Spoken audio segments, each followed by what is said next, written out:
On January 2nd, 2021, our most beloved Supreme Master清海took precious time from her intensive meditation retreat for our world to kindly read a story to Supreme Master Television team members that she caringly translated from a treasury of Jewish folklore compiled by Nguyen Ước.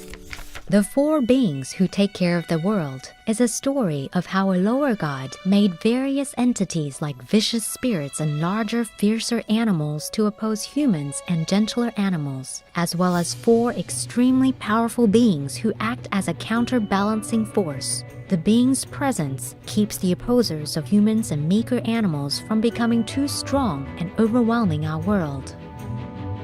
So he created demons and deities, yeah? But vicious ones. And then he also caused the human beings in their mind to be afraid of these vicious beings and demons. So it's all God doing, huh? Imagine that, huh? Yeah. What kind of God are you, huh? Making trouble. Okay.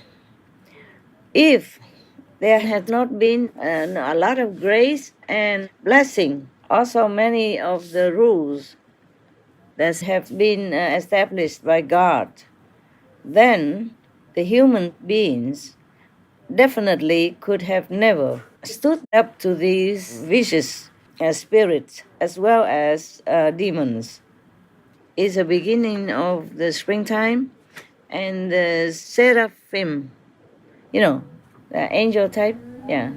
They had gained more strength. They lifted their heads only like this, and then all the bad and vicious spirits as well as the demons were very scared of these seraphim. These seraphim, they spread out their wings, big wings, to protect all humans. So these bad demons and spirits cannot harm humans. In the Bible, Psalm chapter 91, it says that God blesses and protects under his wings. Yeah. God also created many domestic animals as well as some very sensible animals, very sweet and gentle animals. And in order to make an opposite of these gentle and kind and good animals, God also created lions, tiger, and big bear. Yeah, some of these are vicious animals as well, opposite to those gentle or domesticated animals. Master explained how this system of antagonistic forces on Earth has caused tremendous suffering and chaos for all inhabitants. Imagine God has arranged everything perfectly, huh? Yeah. And here we are, trying so hard to make it become a paradise. And he is the one who made trouble. Now you know, yeah? Now you know why it's so difficult for me. And it takes a long time, huh? It takes him only 7 days to create this world and the trouble that we inherited. And now it takes us forever to change it into paradise. This is not Almighty God, okay? It's a lower God. But in the old time, they just called him one name, God. The reason why God created us is so that he can feel happy, yeah? Like a creative talent, a creative force comes out, and he just had to create us. Master also told a story of how Buddha reincarnated as a lion so he could gain affinity with other beings, and emphasized the importance of an enlightened master to grant us liberation from a world we would otherwise be forever trapped in. God is funny.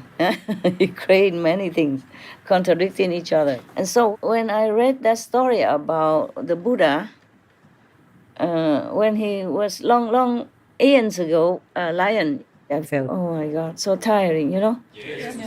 Even the Buddha reincarnated again and again as this and that animal, and then came back again. Even if the Buddha wanted to come down and help beings, he had to swim in the river of life and death forever like that, in different forms, in order to make affinity with as many beings as he could. Yeah.